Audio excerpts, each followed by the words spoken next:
Okay, let's continue our second way of solving the recursion. That is called a iteration way or iteration method. Well, for iteration method, and if you are experienced about solving recursion, and you may find doing this side by side way to solve a recursion is a lot of work to do because it's really a lot of writing. So instead of doing the substitution in the iteration approach, and then we don't do really the right side, but it requires you to be a little bit familiar with the solving recurrence process. Okay, so the general process will be you want to expand the recursion, and then you work on some algebra and to uh, uh, massage this expression, and then you evaluate, and then you continue the next level of the expansion. So let's see an example. Well, and for this example, we are using the Sn instead of Tn, but you don't have to worry about that. It is still a recursive definition of Sn. So if we want to expand a little bit, of course, we start from the original form, and then as you can see, the hard part is how do we do the Sn n minus 1. So we want to plug in the n minus 1 here, and also n minus 1 here instead of n. So we expand that for one more level. So we expand the Sn minus 1 to this part. So c plus Sn minus 2, and then we massage that a little bit, so we have 2c plus n minus 2. So the next part will be how do we expand the n minus 2. So instead of n here, I want to do n minus 2, and here n minus 2 again. So now I have 3c plus Sn minus 3. So if we keep on doing this, then probably you will see the pattern. So you see c plus n minus 1. So 2c plus n minus 2. 3c plus n minus 3. So do you see the pattern? The pattern should be kc and then plus a Sn minus k and equals ck and plus Sn minus k. Okay, so after we expand that for a couple of the rounds, and we will see the pattern. And when you see the pattern, you can stop, and then you can put the Sn into this way. Even though we introduce one extra parameter k, but this k we will figure out the k. Well, when do we stop again? So for each recursion, there's going to be a stop point. That's the base case. So in our base case, so S0 will be a 0. So how do we get 0? So 0 means so 0 means n minus k is a 0. This means k equals n, right? So when k equals n, and we just substitute this k and this k with n, so we got Cn plus S0, and S0 is 0. So Sn is a Cn. This is a approach that we can solve the recursion.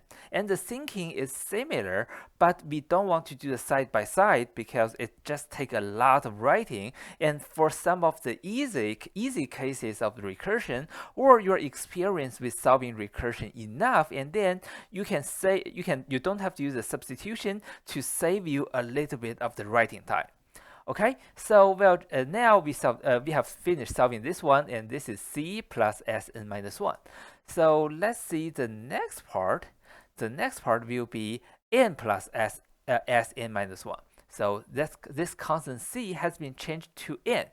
So does that make any difference? So how about we use the same approach and we try to solve that? We start from Sn equals n plus Sn minus 1. Okay, and we want to solve the Sn minus 1. So this n, this n, this n, and this n, they will all be substituted by n minus 1, and then we will have this word. This Sn minus 1 will be substituted by this part, and again, I want to do some massage. Oh, well, this way I didn't do massage and just go on, and I just substitute the n Sn minus 2 with n minus 2 plus Sn minus 3. So, okay, I go on by one level and one more level, and And when you see the pattern, and the pattern will be we go down n minus 1, n minus 2, and then we go down to n minus n minus k minus 1. And then we have s n minus k. Okay, so, well, and then we can put the sum from n to n minus k minus 1 together into this sigma, and this n minus k is the same. And the next part, again, we want to answer the question, then where do we stop? We stop at 0. So how do we get 0? We are going to get n minus k is 0. So in this case, well, this means when if k equals n, we are going to stop. So when n equals k, and then what is this sigma? So for this sigma, since k equals n, so we are adding from 1 to the n, and we add them together, and that is the sum. And plus s n minus k. But when n equals k, and then it will be s0, and s0 is 0. So in this case, Sn, we add everything together down to S0, and then we will have n multiplied by n plus 1, and then divided by 2. That's the sum from 1 to n. So again, we started from a recursive definition, and we want to break it down, and eventually we want to come here after we have observed a pattern. And after we observe the pattern, we answer the question, where do we stop? And then we plug in the right number of the k, and then we got this recursion solved. Okay, so let's see a slightly harder one.